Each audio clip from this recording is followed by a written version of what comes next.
My fellow supporters, that is what I like to describe as a vintage Kieran McKenna Ipswich Town performance. Ipswich Town 4, Swansea 1. Hello everybody and welcome back to the Harvey Bell YouTube channel. I'm a very excited Harvey Bell after Ipswich Town have just thrashed Swansea at the Swansea.com, aka Liberty Stadium. A very good afternoon. We're going to get into it in just a second, but if you did enjoy the performance, please do smash that like button, smash that subscribe button, and jump into the comment section and tell me who your man of the match was. There's many candidates this afternoon, but let's get into it. Let's start with the opening goal. Clarke, what a player he is, in tremendous form at the minute. The joint top goal scorer at the club this season. He added his 6th of the campaign this time round to open the scoring.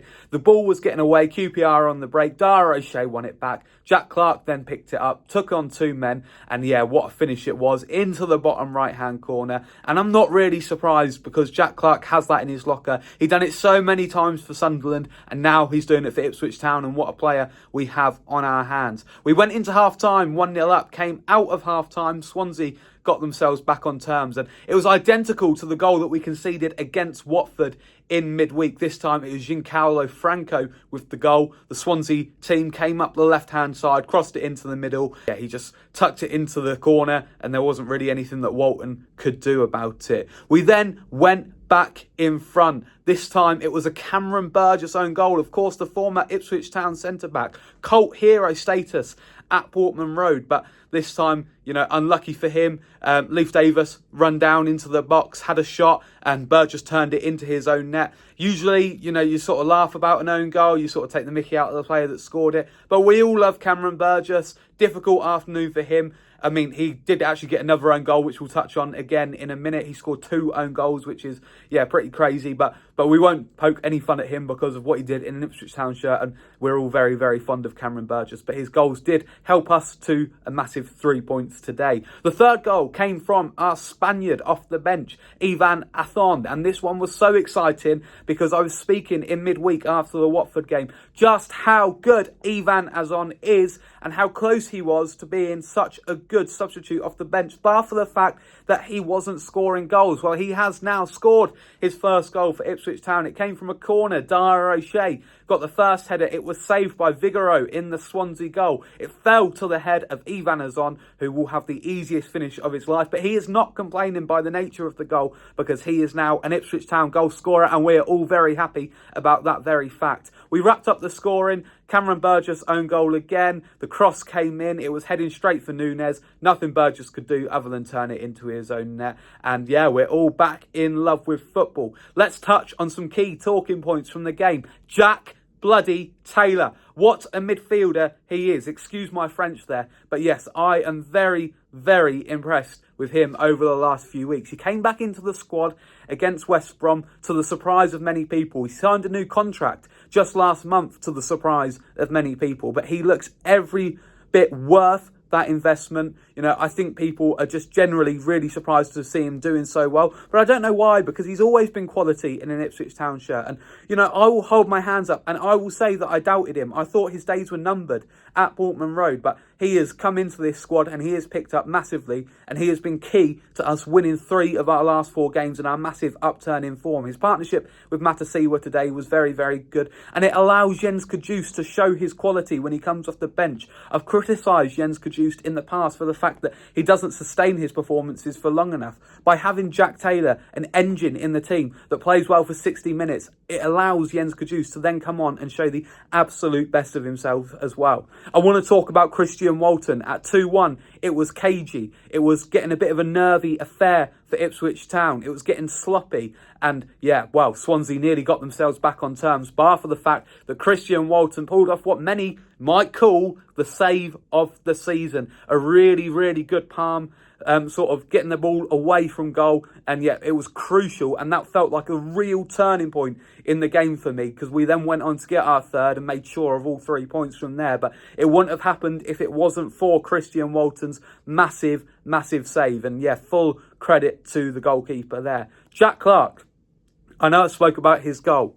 On the left-hand side, it is between him and Jaden Philogene at the minute as to who starts there.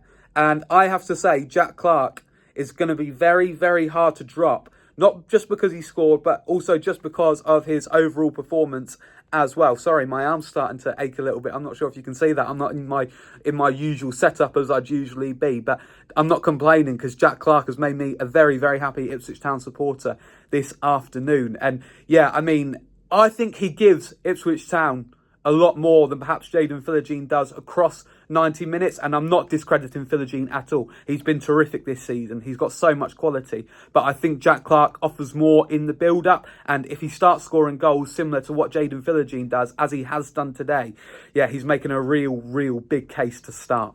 I don't like to criticise. I don't want to be very negative at all. If I do have one criticism, it is, of course, the nature of the goal that we did concede. We should have learned from it on Tuesday. Unfortunately, we didn't. And hopefully that's something that Kieran McKenna can try and iron out over the international break. But we'll wait and see on that one. I mentioned the international break there. Let's just talk about this last block of games since the last international break. Of course, it did not start very well. That game against Middlesbrough and then that game against Charlton, 2 defeats in a row, and everything was looking a bit bad in the eyes of Ipswich Town fans. Things weren't going very well. We had slumped to sort of mid-table, lower mid-table, and yeah, there were real concerns at that point. But since then, we have been terrific. We obviously beat West Brom. We got the draw against Watford. We obviously got the win as well last weekend at QPR. 2 away wins on the bounce now. And there's been a massive upturn in form. And dare I say that things seem like they are starting to click now, which is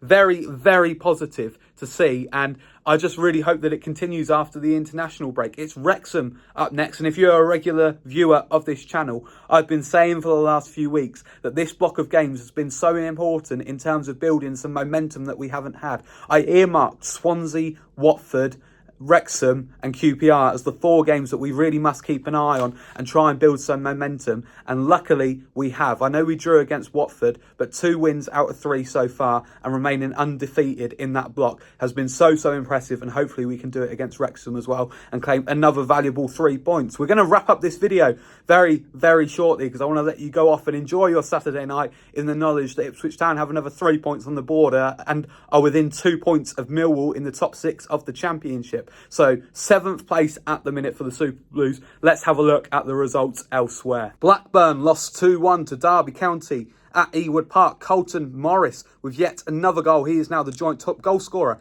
in the division. Hull City beat Portsmouth 3-2. Millwall and Preston a point and a goal apiece each at the Den. Middlesbrough 2, Birmingham 1. Norwich's home form continues to be tumultuous. They lost 2-1 to Leicester despite being 1-0 ahead. It was a last-minute winner for the Foxes there. A goalless draw between Sheffield United and QPR. Southampton 3, Sheffield Wednesday 1. Stoke City 0, Coventry City 1. West Bromwich Albion 2, Oxford United 1. Wrexham 1, Charlton Athletic 0.